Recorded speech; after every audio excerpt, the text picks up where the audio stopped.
Hey guys, welcome to another video. Welcome to football with comet.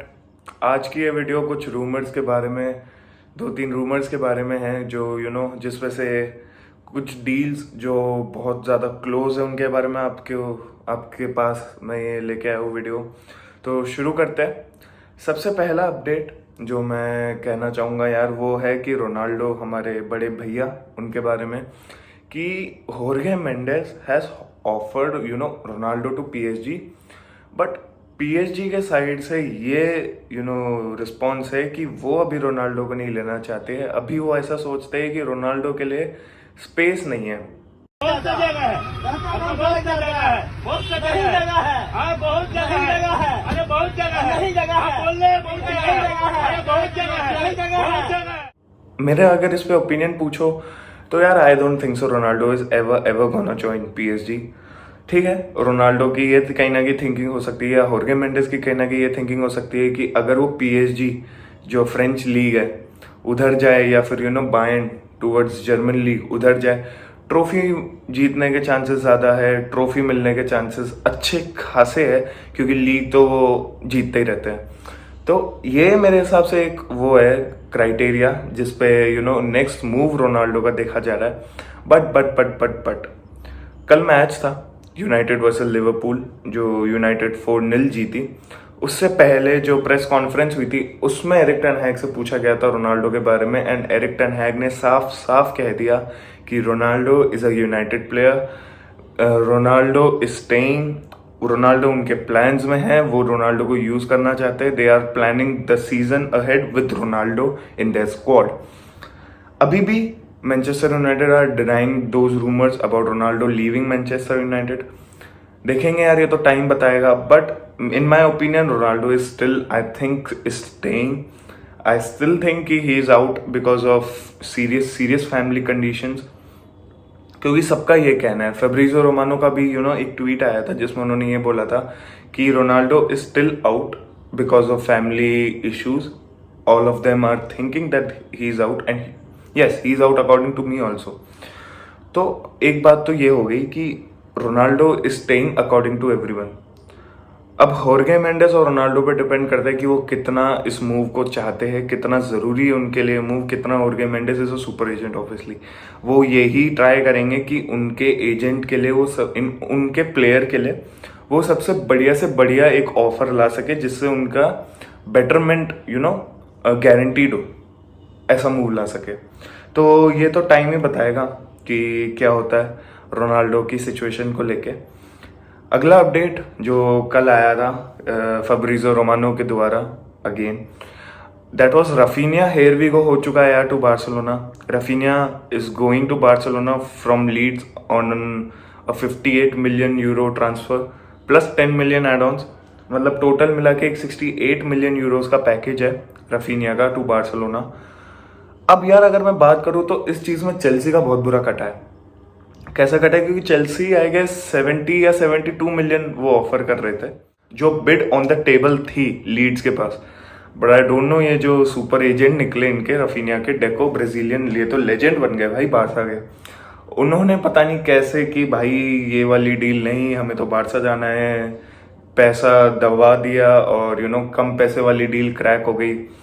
और कहीं ना कहीं मैं इसमें लपोर्ता के जो मैन मैनेजमेंट है और लपोर्ता के जो कम्युनिकेशन स्किल्स है, क्योंकि ऑब्वियसली वो कम्युनिकेट कर रहे थे रफीनिया के साथ। Laporta knew how much Raphinha wanted Barcelona, तो उस चीज़ का कहीं ना कहीं फ़ायदा उठाया लपोर्ता ने।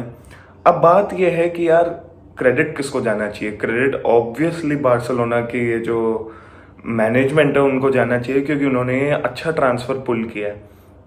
मैं इसको ओवरपेड ऑब्वियसली नहीं बोलूँगा, क्योंकि यार इंग्लिश लीग जो है, जो मतलब इंग्लिश टैक्सेस वगैरह, इंग्लिश लीग से कोई प्लेयर आता है तो इतनी ही वैल्यू मेरे हिसाब से उस प्लेयर की हो जाती है।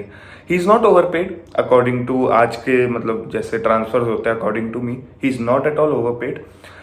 ही इज़ लाइक कम में ले आए ना यार, 72 मिलियन में से आप उनको 68 मिलियन देके आप ले आए, तो ये तो मतलब मास्टरमाइंड वाली डील ही हुई एक तरीके से। रफीनिया भी हो चुका है। अब बारसा को देखो, बारसा रफीनिया ले आई है, बारसा के लिए अब डेम्बेले रुक रहा है। डेम्बेले ने भी अराउंड शायद 40-45% डील मतलब अपने वेज कट लेके डेम्बेले रुक रहा है। मतलब और क्या चाहिए यार, बार्सिलोना को खुश होना चाहिए कि उन लपोर्ता जो है वो अच्छा ही कर रहा है उनके लिए। अब बर्बादी नहीं हो रही। काफी ब्लेम्स डल रहे हैं लपोर्ता पे, मेसी एरा के बाद, कि मेसी को जाने दे दिया, मेसी को नहीं रोक पाया, we can't trust him and all and this and that. But I think अब Laporta is changing everyone's perception about him. तो अब Laporta is doing something that Barcelona always expected from him, Barcelona always needed him for that job. Laporta is now doing something. तो ये तो हो गई Barça के बारे में बातें। अब आते हैं अपनी नेक्स्ट अपडेट पे, जो है कुलिबाली के बारे में।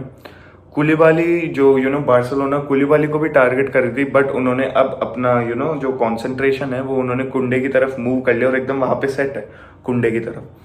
कुलिबाली जो है उनका अग्रीमेंट रीच हो चुका है चेल्सी से। बात ये थी कि पहली बिड अराउंड 35 मिलियन यूरोज की नापोली को सबमिट की थी चेल्सी ने। वो डील जो है वो टर्न डाउन कर दी थी नापोली ने। Napoli wanted around 40 million. अब जो बिड अब प्लान कर रही है, जो देखो पर्सनल टर्म्स पे मेरे हिसाब से अग्रीड है कुलिबाली और चेल्सी के बीच में, ऑन अ 5 ईयर कॉन्ट्रैक्ट है, ऐसा सीन है। और अब जो बिड नापोली के पास जाएगी, and that is we are हम एक्सपेक्ट कर रहे हैं कि वो डील एक्सेप्ट हो जाएगी। एक्सेप्ट वर्ड प्ले, हाँ, तो एक्सपेक्ट कर रहे हैं कि वो डील एक्सेप्ट हो जाएगी। वो डील होगी अराउंड 38 मिलियन यूरोज की। तो अब देखना ये है कि कुलिबाली चेल्सी आएंगे, और क्योंकि यार कहीं ना कहीं चेल्सी को भी पता है ये चीज कि जो वो डिलिक को टारगेट कर रहे थे, de Ligt is now closer to Bayern Munich. तो उन्हें भी पता है कि बायर्न म्यूनिख से वो नहीं लड़ सकते इस रेस में कहीं ना, क्योंकि बायर्न म्यूनिख के साथ डिलिक्ट के ऑलरेडी पर्सनल टर्म्स अग्रीड है। तो एनी हाउ भी अगर वो डिलिक्ट के लिए भी अंधाधुन रेस में जाती है, तो भी डिलिक्ट बहुत मुश्किल चांसेस है कि वो डिलिक्ट को स्टैमफोर्ड ब्रिज पे लैंड करवा पाएंगे।